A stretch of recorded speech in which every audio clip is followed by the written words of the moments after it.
Welcome, I'm Richard D. Hall and I'm here in Portugal, Praia de Luz. Now the reason why I've come here is because I'm making a series of documentaries about the Madeleine McCann case. Why am I making programs about that? Well, it's because I'm sick and tired of misleading media headlines about the incident. In these films I will expose the hard facts about the incident and also what has happened since the incident. The documentaries clearly show the last place to get truthful information from is mainstream media, and I will also expose those who are controlling mainstream media.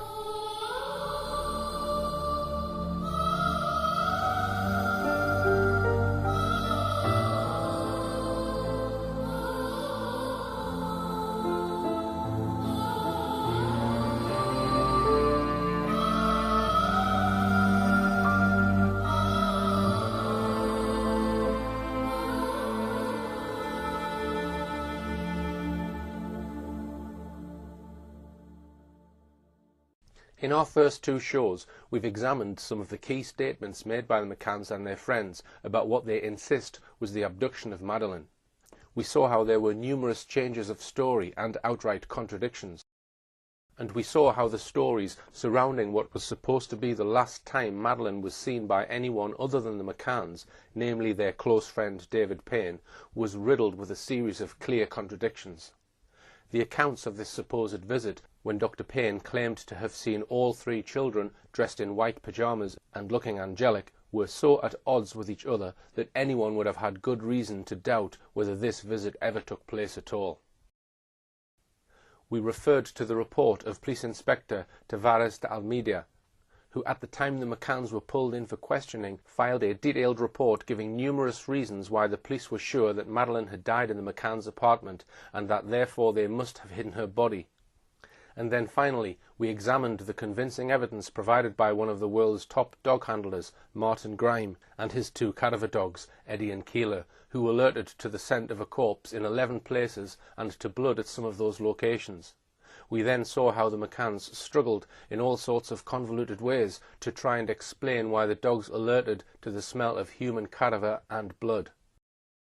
Now it's time to throw light on a matter that's never been covered before on any film, TV documentary or YouTube video, nor in any newspaper articles, for the simple reason that this subject is too hot for others to handle. For the first time on film, we're going to take you right behind the scenes and expose what has really gone on in the private investigations mounted by the McCanns. You'll be able to judge for yourselves whether this much trumpeted and expensive private investigation was ever about a wholehearted search for Madeleine, or whether this operation might have had a wholly different purpose. But before we go to the extraordinary details of what the McCanns' private investigators were really doing, how was it all funded? Most of it, from what we have been told, was in fact funded by you, the great British public. Just 13 days after Madeleine was reported missing, and at a time when she could have been found at any time, the McCanns launched a fund, which was officially called Madeleine's Fund, leaving no stone unturned. Let's now take a little look at how and why this fund was set up in the first place. Exactly when it was that the McCanns thought of setting up a fund to find Madeleine is not really certain. In her book Madeleine, Kate McCann explains it like this. On page 120, she says Jerry had set himself the challenge to leave no stone unturned. There were so many people who desperately wanted to help. Jerry's call to arms spurred them into action. Then she says Jerry McCann's sister, teacher Philomena McCann, sent a chain mail around the world asking every recipient to help find our little girl, followed by her claim that this led to a first conversation between Philomena and Callum McRae, a former pupil of hers and an IT whiz kid, about establishing a website for Madeleine. 4 pages on in her book, Kate introduces the shadowy group called the International Family Law Group. They appeared to consist of just a barrister who didn't give his name to the McCanns and a paralegal. Later, a third shadowy figure joined them from an organisation called Control Risks Group, who said, "Just call me Hugh." The barrister had apparently offered the McCanns help immediately he heard the news about Madeleine going missing. It was on Friday the 11th of May, barely a week after Madeleine had been reported missing, that these two men of mystery, the barrister and the paralegal, flew out to Praia de Luz. No one knows who paid for this visit, so we are invited by the McCanns to believe that this was the selfless act of a good Samaritan. However, on page 125, Kate McCann does tell us a little more about this third figure. It transpired that he was a former intelligence officer, now a kidnap negotiator and counsellor. She then explains why the fund for Madeleine was set up. We had discussed the offers of help that were pouring in, including many financial pledges. One of Jerry's colleagues said his staff want to make a donation, but didn't know how or where to deposit it. The IFLG told us we needed to set up a fighting fund. They would devise the objectives of the fund and instruct a leading charity law firm, Bates, Wells and Braithwaite, to draw up articles of association. According to this account then, this fund for Madeleine was all somebody else's idea and recommendation.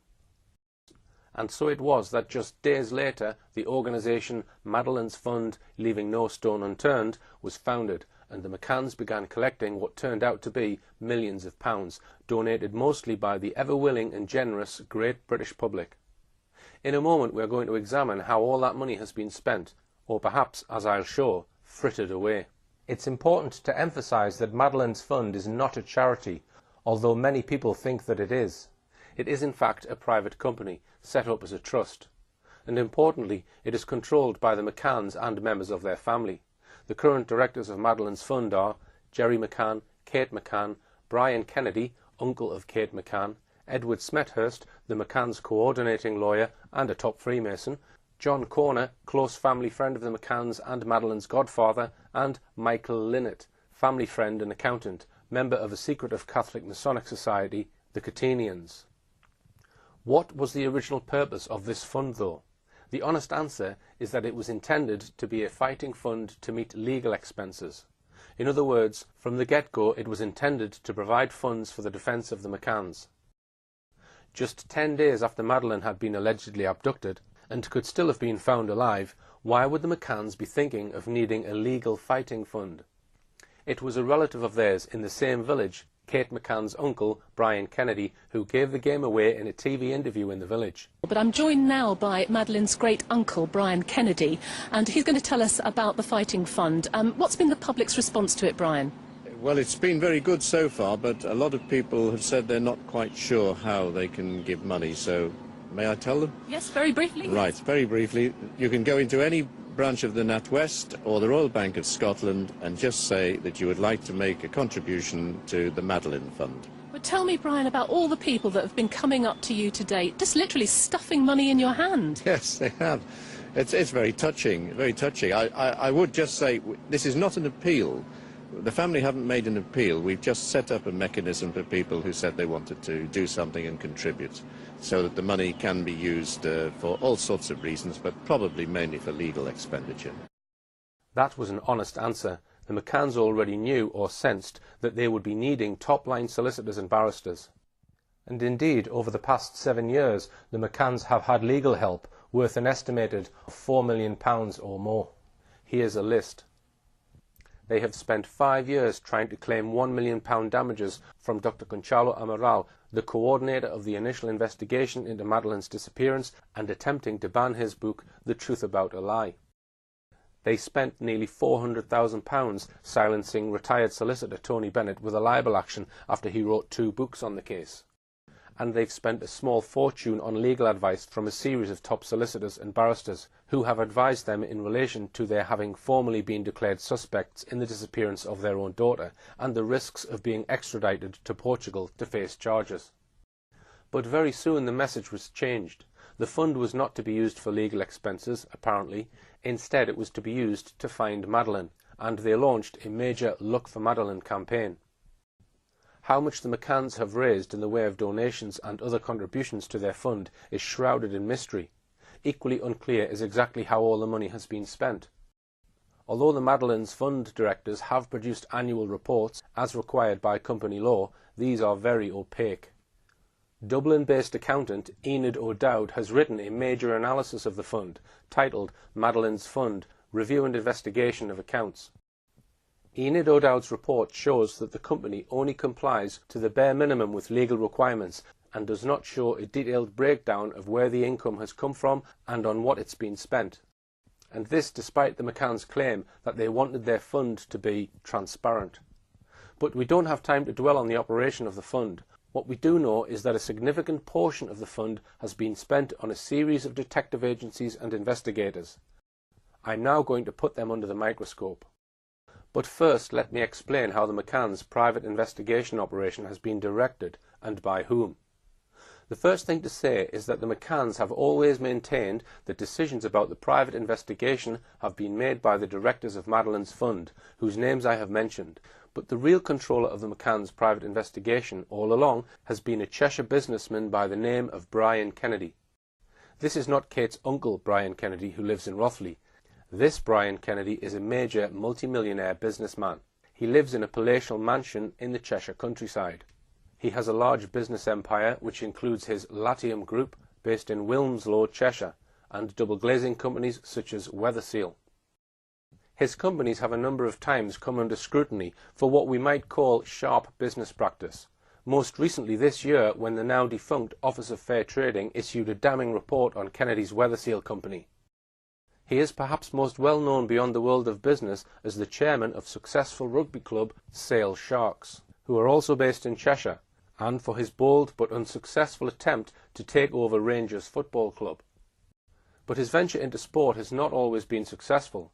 Under his ownership, Cheshire-based Stockport County Football Club plummeted 4 divisions and out of the Football League. How did Brian Kennedy get involved in being the head of the McCanns' private investigation? In her book, Kate McCann gives this account.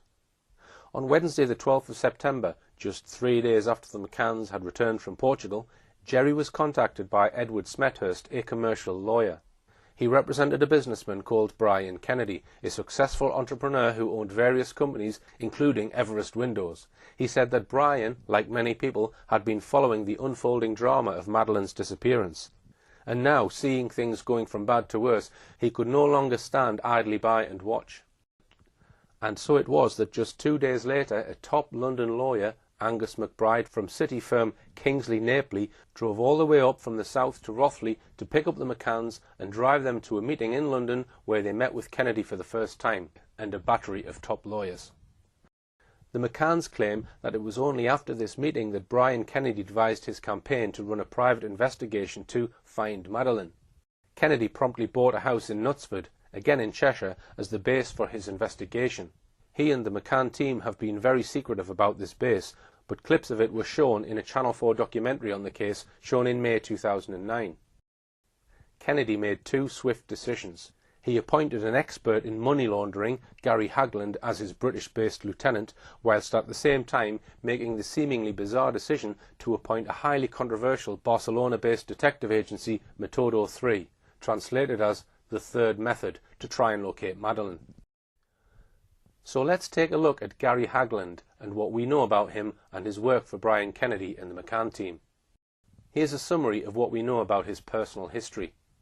He was born in 1954 and is now 60. He appears to be unmarried. We know that he worked in a branch of the security services in the Criminal Intelligence Department of Hong Kong Royal Police from 1979 to 1985, when he appears to have returned to England and settled in a comfortable apartment in Nottingham.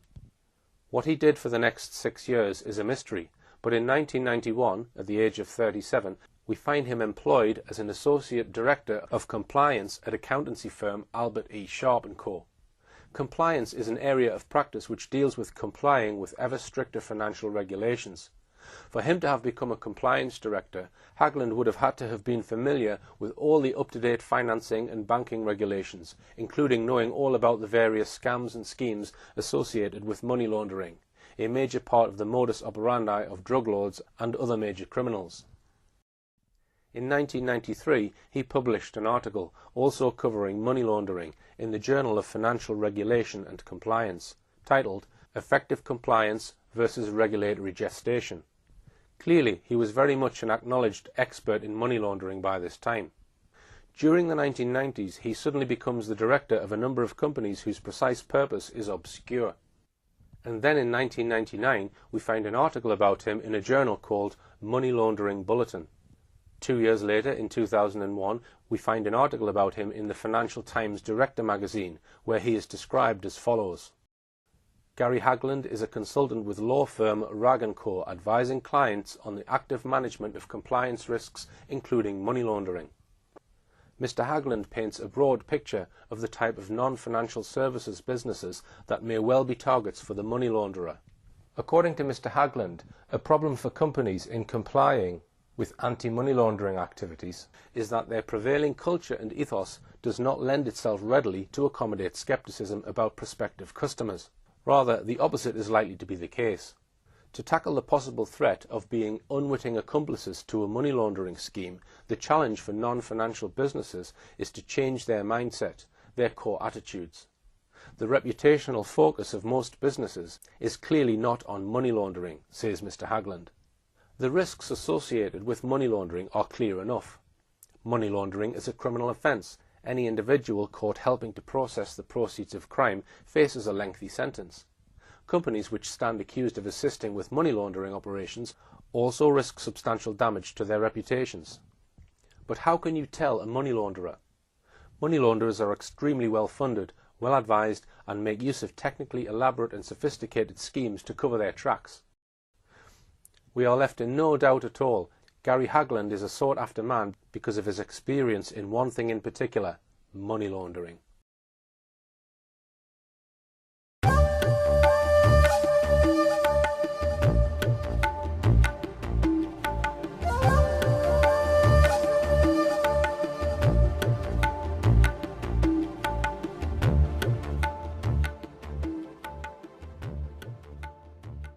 So why was it that in September 2007, or maybe even before then, that Cheshire businessman Brian Kennedy hired Hagland as his right-hand man and his liaison officer with the controversial Spanish detective agency Metodo 3?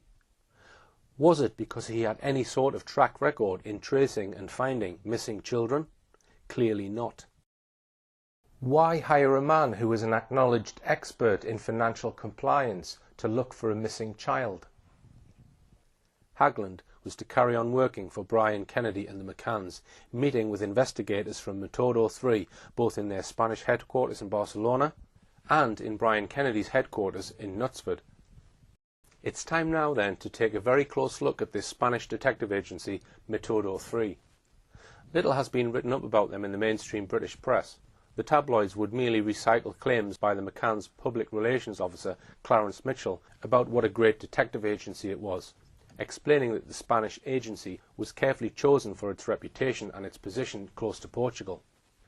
He explained that because Portugal did not allow ongoing private investigations whilst there was an official police investigation, they could not employ a Portuguese agency. The next best thing was a Spanish agency. When the broadsheet papers attempted more in-depth articles about Metodo 3, however, they were much more sceptical. A good example was one by Christine Toomey in the Times. She visited Metodo 3 in February 2008 and was seriously unimpressed by what she saw. Her article was titled, "Madeleine McCann and Metodo 3, Private Eyes, Public Lies." In the autumn of 2007, Metodo boss Francisco Marco claimed that "we believe she is in an area not far from the Iberian Peninsula and North Africa," adding, "we have proof of her movements after her kidnap, and we know she was alive the day after her disappearance. I talk of certainties because we know which group may have her or could have kidnapped her to sell her on. I cannot say who she is with because we are putting together conclusive proof that we can present to authorities." It was all utter lies. 2 months before Toomey's visit, Marco had infamously made a series of boasts headlined in the British media. He first of all claimed that he knew that Madeleine was alive and where she was. Then his claim that his men were closing in on the kidnappers. Finally, he boasted that "Maddie will be home for Christmas." These were the most outrageous, blatant lies. Yet these lies were never condemned by the McCanns. In fact, they carried on using the services of this discredited agency for at least another 15 months, using them until at least March 2009.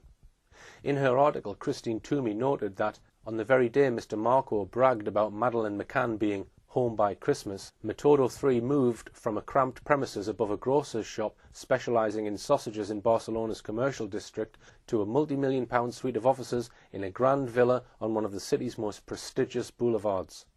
At the time, Metodo 3 were 4 months into a contract with the McCanns, worth a reported £600,000 in total. How much did the McCann team pay Metodo 3 for their services?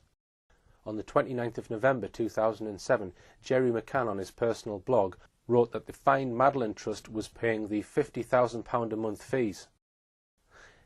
It was then mostly the generous British public with their generous donations which was funding this detective agency.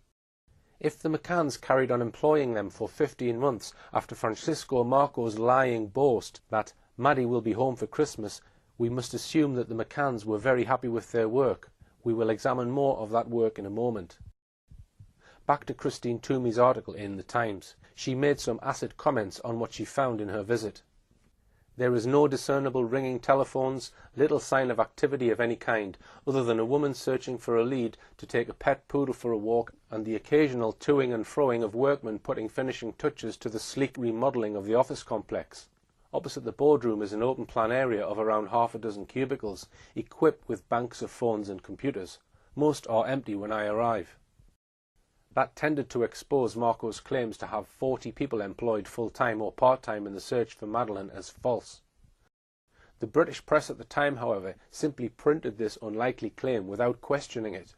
Toomey went on to observe how defensive Metodo 3 were about their involvement in the search for Madeleine. Speaking to the boss, Francisco Marco, and his cousin, José Luis, she received this stern warning from Luis: "We don't answer any questions about Maddie. Maddie is off limits. Is that understood?" She continued, "After talking to Marco for half an hour, I concluded that what motivates him, as much as, if not more than his professed desire to present Madeleine with the doll he boasts he carries around in his briefcase to hand to her when he finds her, is a sense of self-regard, self-publicity and money." She added that before its involvement in the Madeleine McCann case, Metodo 3 specialised in investigating financial swindles, industrial espionage and insurance fraud.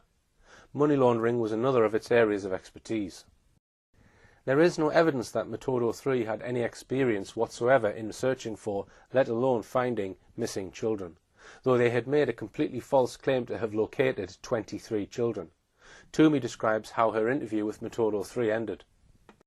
"When I ask Marco to elaborate on the 23 missing children he claims his agency has located in the past, Marco eases himself away from the table for the first time, tilting far back in his chair. He cannot talk about that on the grounds of confidentiality, he says. Shortly after this, his cousin José Luis, who has sat mostly silent until now, calls time on the interview with a chopping motion of his hand. It's clear that Metodo 3 had a very controversial history. One journalist who investigated them by visiting Barcelona spoke to the police and other reputable detective agencies there. All of them, without exception, described Metodo 3 as a disreputable, dodgy, rogue agency. One Spanish private investigator told the Daily Mail, "Metodo 3 have portrayed themselves as the best investigators in the world. The truth is, they are nothing of the sort. Their murky background is riddled with controversy." Why would the McCanns choose the most disreputable private investigation agency going in Barcelona? Metodo 3's boss, Francisco Marco, was described by leading Portuguese criminologist Mr. Moita Flores as a crook, and indeed last year Marco was arrested and charged with spying on a leading Spanish politician by illegally recording her private conversations in a restaurant. It caused a major scandal in Spain. Also arrested with him was his colleague Julian Peribinez, one of Metodo 3's men most involved in the Madeleine McCann case. He soon admitted his guilt, having confessed to planting illegal bugging devices in the restaurant. When spotted by TV cameras walking side by side with the McCann team's private investigation head, Brian Kennedy and Pride of Luz, he was keen to avoid them. Many of the Metodo 3 detectives were once arrested in a phone-tapping scandal linked to leading politicians and businessmen. 5 senior members of Metodo 3, including Francisco Marco, were held in 1995 amid claims of industrial and political espionage, with Marco's mother, Martina Fernando Lado, 57, who founded the agency in 1985, being led away in handcuffs. She was arrested as she handed a client a cassette containing an allegedly illegally phone-tapped conversation. At the same time, police raided Metodo 3's Barcelona offices, seizing handguns, ammunition, listening equipment, cassettes and transcripts of illegally taped phone calls. Subsequently, Mrs. Lado was found to have made phone calls offering a telephone tapping service for a fee of around £20,000. Mrs. Lero's husband, Francisco Marco Poilo, and Marco's brother, Francisco Gabriel Fernandez Lado, were also arrested. Also, Sergio Sancelestino, an employee of Spanish telephone company Telefonica, was suspected of illegal phone tapping and was proved to have close links with employees of Metodo 3. Amazingly, the prosecution of Metodo 3 was inexplicably dropped. None of them were convicted at that time for their alleged illegal phone tapping and firearms crimes.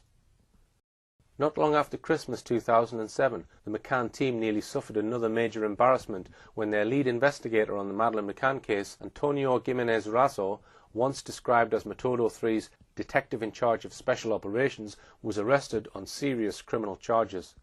They only escaped embarrassment by some clever spinning of their chief public relations officer, Clarence Mitchell.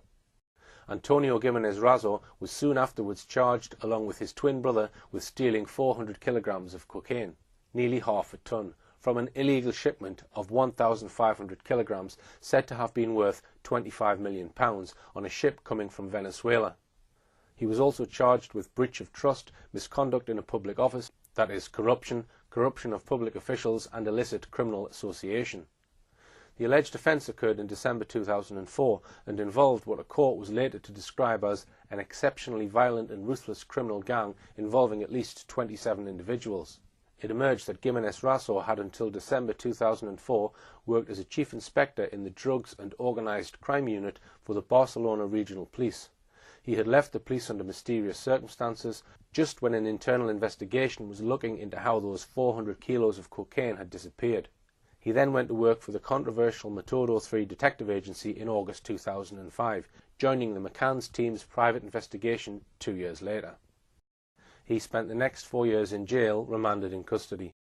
After a long process of investigation, during which the criminal gang tried various means, including making violent threats to the prosecutor to disrupt the matter coming to trial, and then try to wreck the trial itself, Gimenez Razo was lucky to escape without punishment, as his active participation in the work of the gang could not be proved. But the judge admonished him sternly, telling him that as a former senior police officer he had become far too close to the gang members. How deeply had Gimenez Razo, this close associate of drugs lords and crime gangsters, been involved in working on the Madeleine McCann investigation? Very deeply.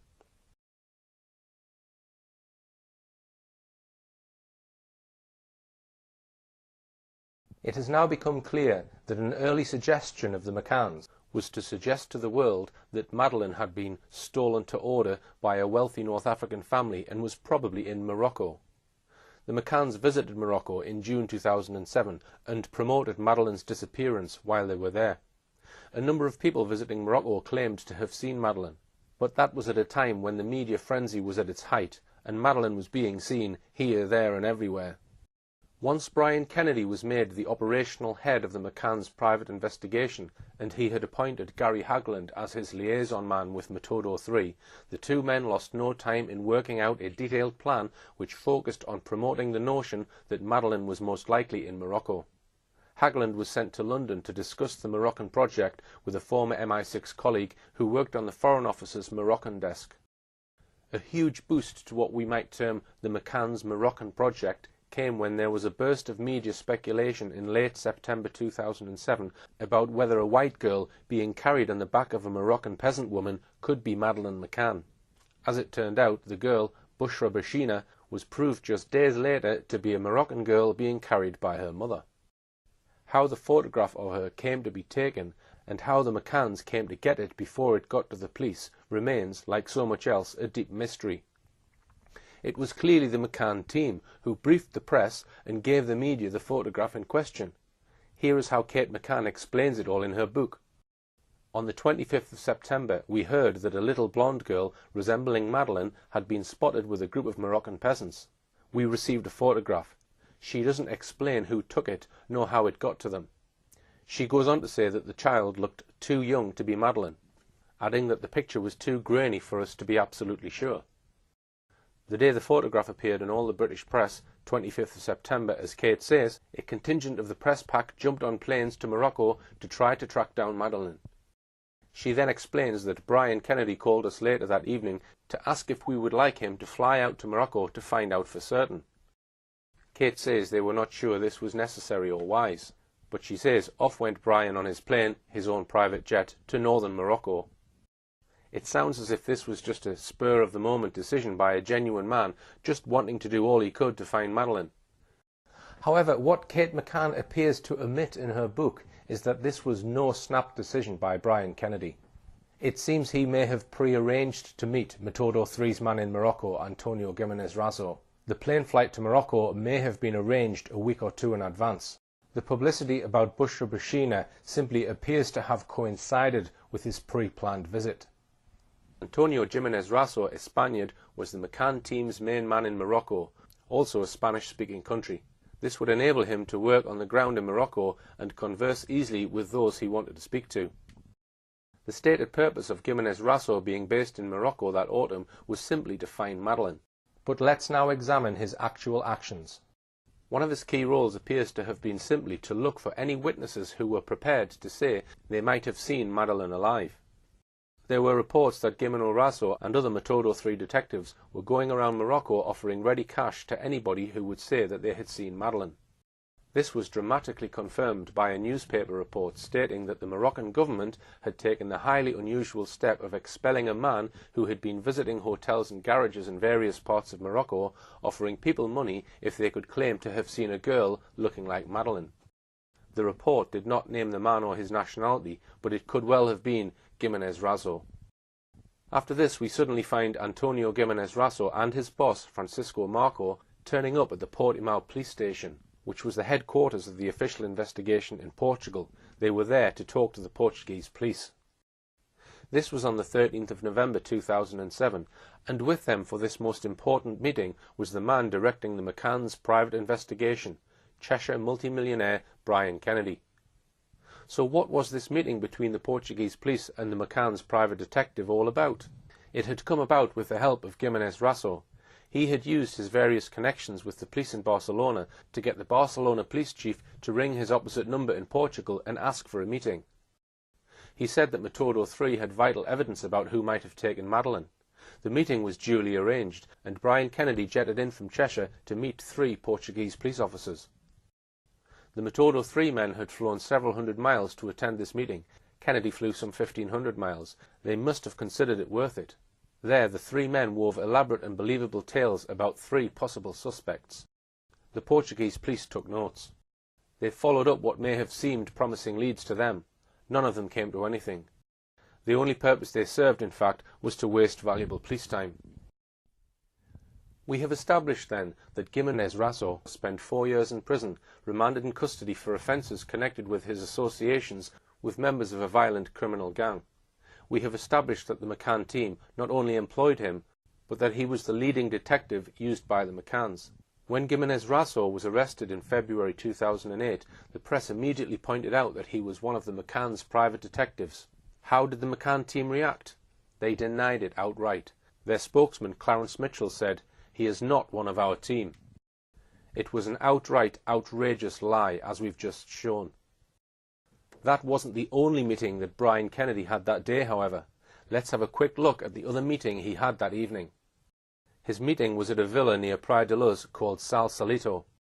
It was at the home of Ralph and Sally Everley, the aunt and uncle of Robert Murat, the man who was made the first formal suspect over the reported disappearance of Madeleine back on the 15th of May that year. So in the distance there you can just see the property of Sal Salito. I'll just point to it. This is it here. The Everley's property, Sal Salito. And this is the location that the Portuguese police searched in connection with the Madeleine McCann disappearance. It was a high-powered meeting. Robert Murat was there, so was his high-powered lawyer, Francisco Pagaret. Brian Kennedy also brought his lawyer along, the equally high-powered lawyer, Edward Smethurst. Smethurst had been for years Brian Kennedy's in-house lawyer for his Latium Group business empire. He had also been appointed, allegedly at a meeting on the 14th of September in London, as the coordinating solicitor for Kate and Jerry McCann. In addition, he was a top Freemason. He is a senior Freemason in the East Lancashire Masonic Province, and is also called Past Worshipful Master of his lodge. Smethurst had been fully involved in the Masonic movement since his teens, after his father died suddenly in a mysterious fire.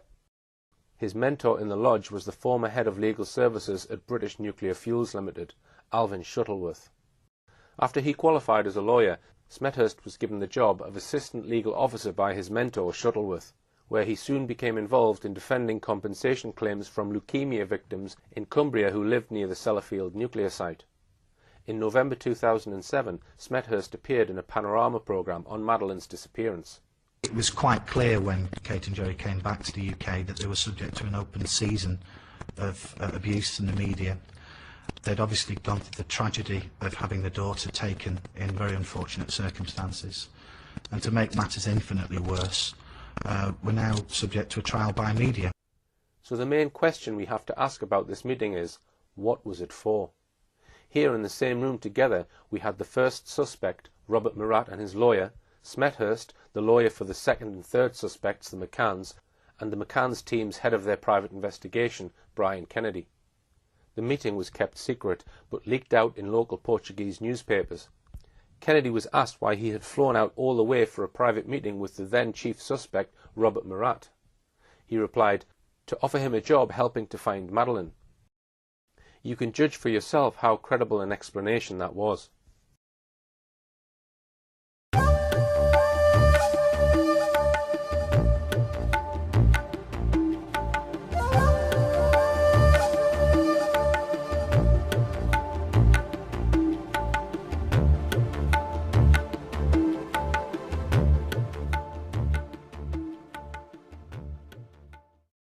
But we must now move on to examine the role of Antonio Gimenez Raso and his boss, Francisco Marco, in another very bizarre and disturbing set of events.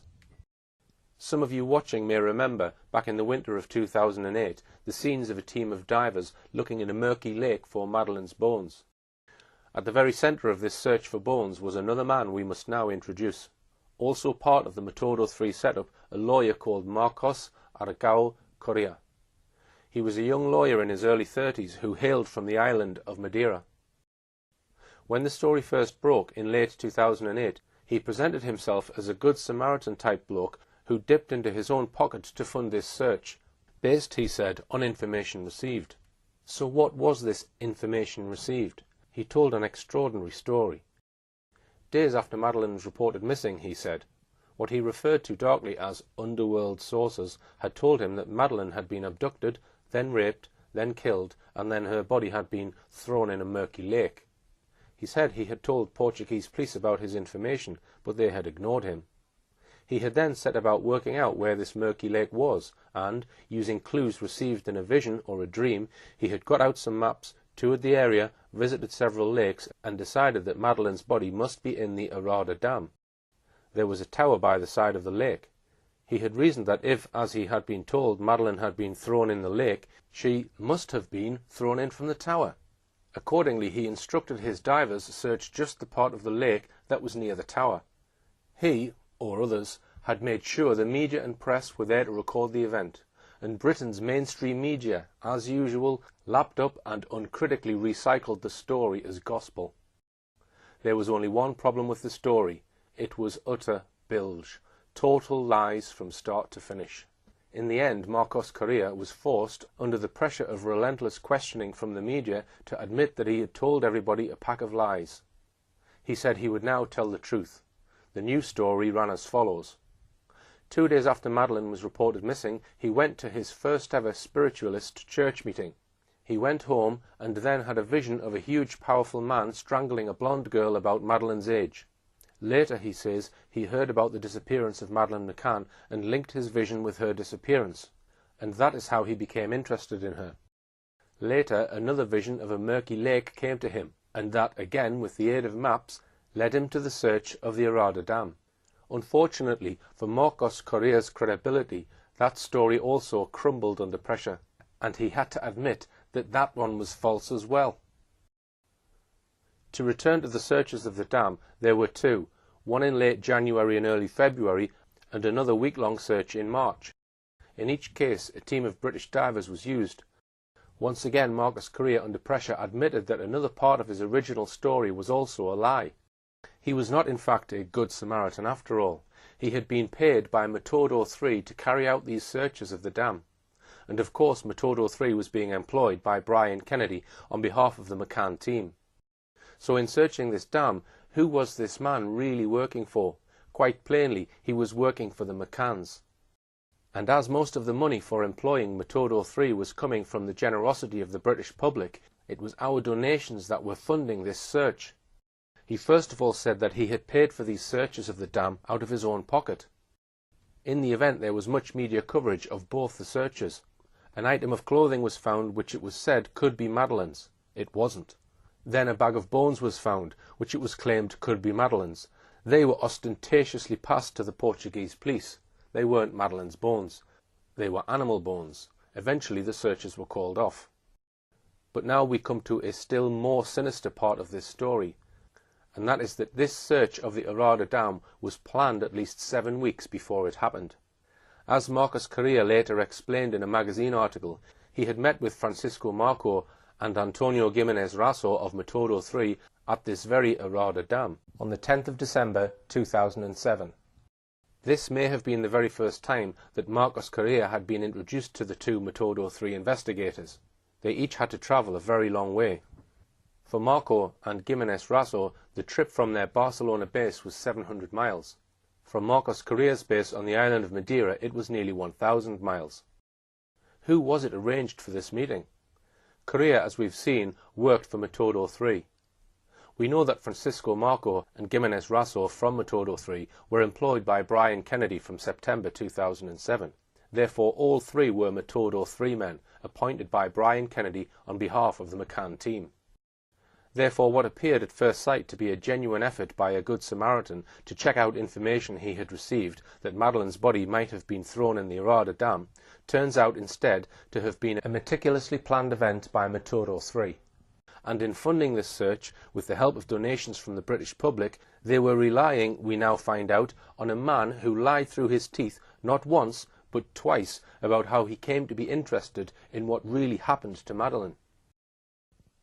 The more you peer into the events and people behind this search for bones in the Arada Dam, the more it has every appearance of being just a plain stunt designed to grab front-page coverage in the British press. We have to ask, why did the McCanns do this?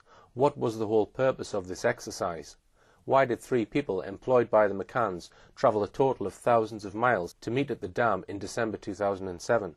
And why, when news of the search broke in late January, were the British public not informed about the lead-up to this search? Before we leave the subject of Metodo 3, I should just mention that its boss, Francisco Marco, was also involved at the same time as he had the Madeleine McCann contract in a major agricultural scam. This was exposed on the 2nd of February 2009. The case involved embezzlement and money laundering. That was hardly surprising, given Metodo 3's record in involvement in money laundering. Basically, the Catalan regional government had commissioned and paid for a large number of expert reports. But these reports, said a state prosecutor, had no purpose or interest. One of the most blatant examples was the payment of Metodo 3 of nearly £30,000 for a wholly unnecessary socio-economic inquiry on hazelnut farming. The Clean Hands Collective, which campaigns against corruption, found out that the socialist agricultural advisor, Joaquim Lina, had asked Metodo 3 to carry out a hazelnut inquiry.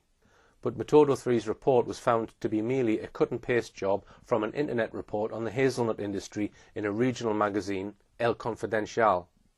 In other words, Metodo 3 had got £30,000 for doing nothing of real value.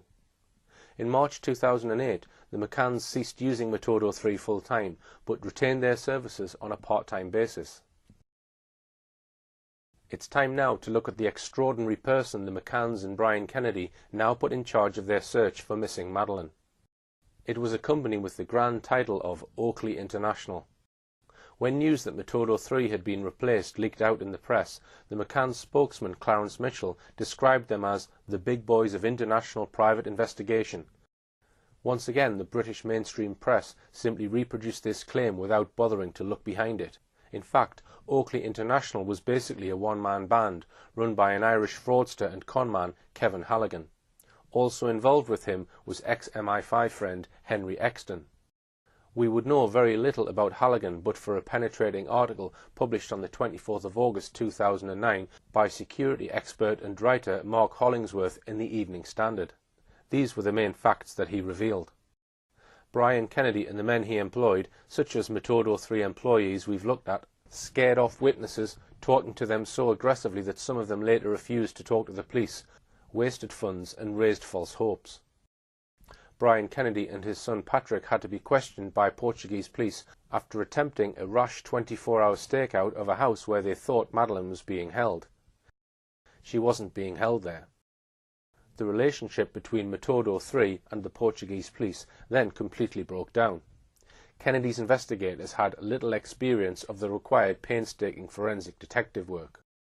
In his article, Hollingsworth noted that Exton had once worked for MI5 but was sacked after being arrested, caught leaving a tax-free shopping area at Manchester Airport with a bottle of perfume he had not paid for. He accepted an official police caution.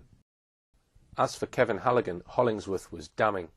Halligan used a variety of names. Indeed, when he met the McCanns, he told them his name was Richard Halligan.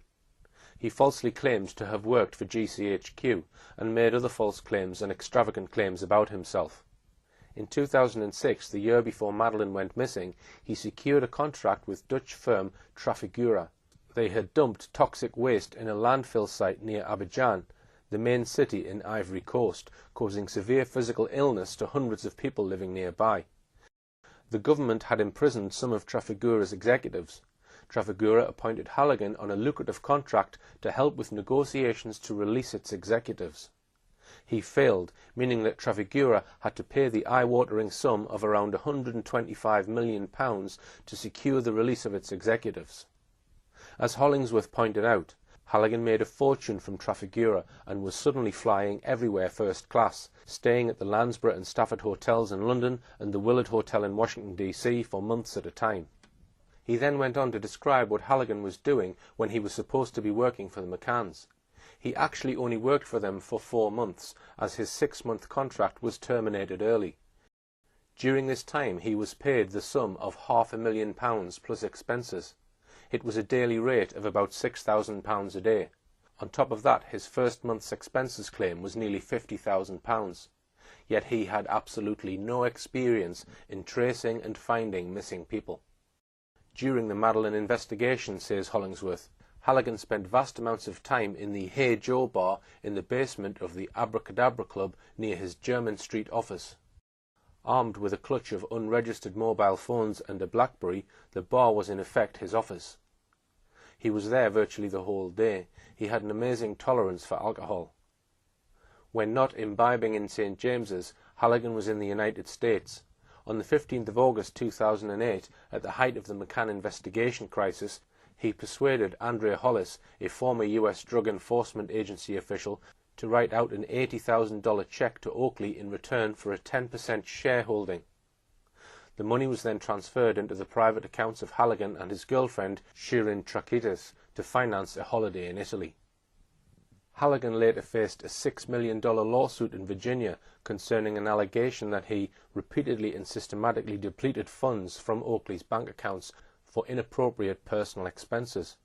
He faced a further £1.4 million damages claim from Mark Aspinall, a lawyer who had worked closely with him. He had invested £500,000 with Halligan's Oakley International Company and lost the lot. Hollingsworth added that numerous employees, specialist consultants and contractors hired by Halligan had not been paid, adding that some of them now face financial ruin. Hollingsworth concluded his article by telling us that Halligan was now on the run from his numerous creditors and various law enforcers. It was in October 2009 that a sharp-eyed lady recognised Halligan's face from a photograph in the press. He had been spotted staying at the £700 a night Oxford hotel with his then girlfriend. The police bundled him into a van and put him in Belmarsh top security prison. He fought extradition for 3 years, finally being removed to the US, where he pleaded guilty to serious fraud offences. He served a total of 4 years in prison. Once again, we must ask, why did the McCann team turn to an out-and-out fraudster like Kevin Halligan, who had no ability or experience in tracing missing people? The McCann team had on board the McCanns themselves, both doctors, one of the country's most experienced PR experts, Clarence Mitchell, Brian Kennedy, a multi-millionaire businessman, and his commercial lawyer, top Freemason Edward Smethurst. How could the McCanns spend well over £500,000 raised from the caring British public on this man? As one might expect, Kate McCann in her book glosses over this appalling episode, portraying themselves as naive. She wrote, "The first and second phases of the contract, April to July, ran fairly smoothly. Oakley had put in place systems to gather, collate, prioritise and follow up information coming in. There is little doubt at that stage progress was being made. But that simply wasn't true. Halligan achieved nothing. He did not take the investigation one jot closer to finding out who took Madeleine and where she might be. And let's just have a look at these so-called systems that Halligan put in place for following up information coming in. One of these was Halligan's hiring of a company in Virginia in the US to follow up calls to the much-trumpeted investigation hotline promoted by the McCanns. This was a telephone number published on the McCanns' website, Find Madeleine, which had the strapline, "Pick up the phone and bring Madeleine home." Its director, Johann Selle, however, told the Mail on Sunday that neither the McCann team, nor Kevin Halligan, nor anyone else had followed up the single call made to the so-called hotline. This was what Daniel Boffey of the Mail on Sunday wrote. The headline ran, "iJet director claims that the McCanns never followed up calls to their telephone hotline. Madeleine McCann investigator didn't listen to any tip-offs given to hotline." He continued, "Perhaps of most concern about Halligan is the lack of attention paid to the hundreds of phone calls received to the Madeleine hotline. Halligan and Oakley International, based in Washington, failed to listen to a single call received on the hotline set up for potential informants by Kate and Jerry McCann last year." Johann Selle, the director of operations at iJet, revealed that for a year nobody even asked his company if they could listen to any of the calls received. He said his operators in Annapolis, Virginia, had answered hundreds of calls, but the information seemed wasted, possibly squandering valuable leads. He said, "We delivered Oakley a report with a summary of the calls, and said if they wanted to come back they could listen to the recording. But nobody did. For someone with an understanding of the case, it would be very easy for some to say that maybe 80 or 90% of the calls were hogwash, but there may be a percentage where one would say, maybe we should listen to this one or listen to that one. But our understanding is that this never took place. We are not sure whether Halligan provided our report to the family, or to the trust, or to those working for them, or to the teams working after him, because no one came back to us. We sent the report to the Oakley Group, and our assumption was that they were using it as a piece in the puzzle. But it appears that wasn't the case. The firm says it was not paid for its services by either Halligan or Oakley International. Time after time the McCanns begged the public to make that one phone call. Help us find the key that will unlock this puzzle. Help us find the missing piece of the jigsaw, and so on. It seems from what Selle told the Mail on Sunday that the hotline was bogus. All you could ever do on the McCanns' investigation line was leave a message. Nobody ever got an answer. That would be one thing, but Mr. Selle's evidence suggests that by the spring of 2008, the hotline was a complete sham. The Mail on Sunday article also gave further shocking particulars about what Kevin Halligan was actually doing whilst he was supposed to be looking for Madeleine. Here is more from Daniel Boffey's article. Halligan squandered more than £500,000. In just 1 month, for example, he spent more than £3,000 just on dining out with his girlfriend. In fact, whilst supposedly working to find Madeleine, he launched an extraordinary spending spree on hotels, restaurants and luxury goods. In his first 2 months as lead investigator in the search for Madeleine, Halligan spent £7,000 on a personal chauffeur. Later, on a short trip to New York with a girlfriend, he lavished $1,600 on Salvatore Ferragamo leather goods, £5,500 on handbags, £500 on an Italian meal, £150 on a pair of designer glasses, and £900 on a 3-night stay at a 5-star Renaissance hotel. Already the owner of a £1.5 million mansion, he also paid out during this time more than £50,000 on plumbing and mosaic tiling for his house in Great Falls, Virginia. He spoke of extravagant schemes he was developing to catch the abductor. One of the more bizarre claims was that he hired an actor to pretend to be a drunken priest. who would seek confessions as he toured the bars of Praia da Luz, the resort where Madeleine disappeared.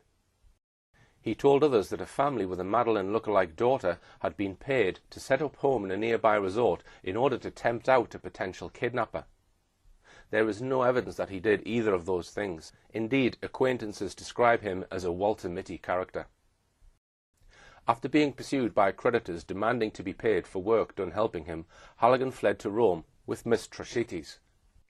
Almost immediately after arriving in Rome on their first-class Lufthansa tickets, Halligan withdrew hundreds of thousands of pounds more from Oakley International's bank accounts, was seen drinking and spending prodigiously at the Hilton Cavalieri and Excelsior hotels in Rome, before quietly slinking back to the UK a few months later.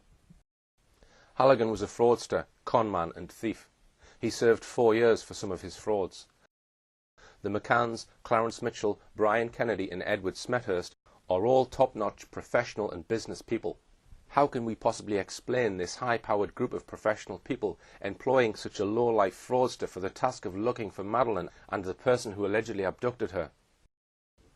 It's a question which cries for a clear answer, but the McCanns have never given us that clear answer. We must therefore use our own gifts of inference to try and work out what was the real reason they employed him. We've looked so far at the first two phases of the McCanns' private investigation. Phase 1, the employment of the most disreputable detective agency in Barcelona, Metodo 3, together with the employment in England of expert in money laundering and financial compliance, Gary Hagland. And Phase 2, their employment of Kevin Halligan, a serial conman and convicted fraudster.